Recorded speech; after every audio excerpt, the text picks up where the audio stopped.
Hey, welcome back to the channel, everyone. Well, what I'm going to be showing you today is how you can load a car that is as low as this car, which is, you can see my fist right here, exactly how low this car is. How to load a super low car onto a regular car hauler trailer.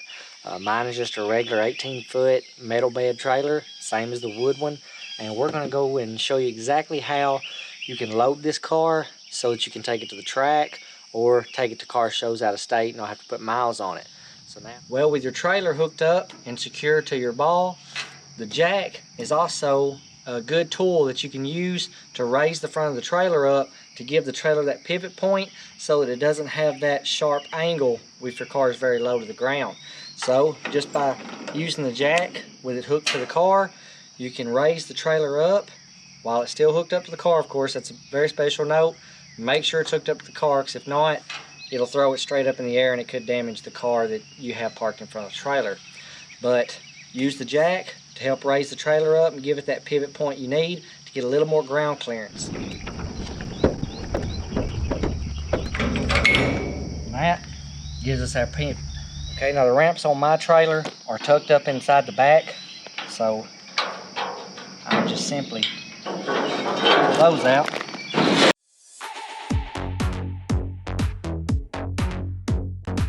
Okay, we have the lowest point of the car facing the front of the trailer, and with this being a mid-engine car, the engine being in the center, I'm going to put my weight over the top of the wheels of the trailer.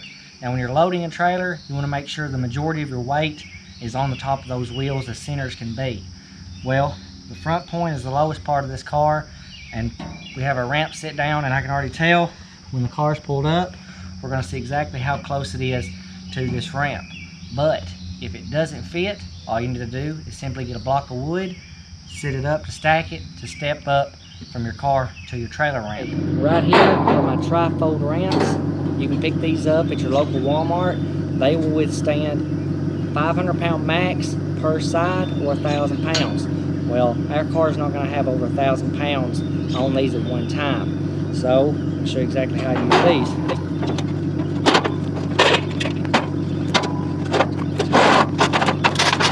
With those in place, you can see they're all the way up to the wheel. There's going to be no issue with rubbing. So you can simply drive the car straight on to your secondary ramp and onto your trailer.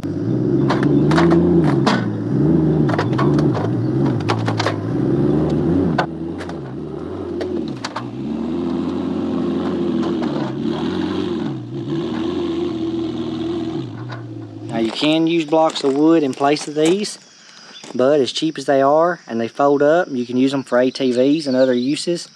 Those work perfect.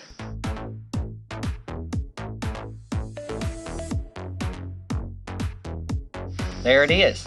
It's pretty much leveled out. We're still on a little bit of a high ground, but once we hit the highway, it'll be mostly level, and then we can take this thing anywhere we want to go without having to worry about putting miles on your car. So, without any further ado, I'm going to get this thing strapped down, put the car cover over it, and then we're going to take this thing to the track and do a little bit of playing. But until next time, hit that subscribe and like, and I'll check you out in the next video.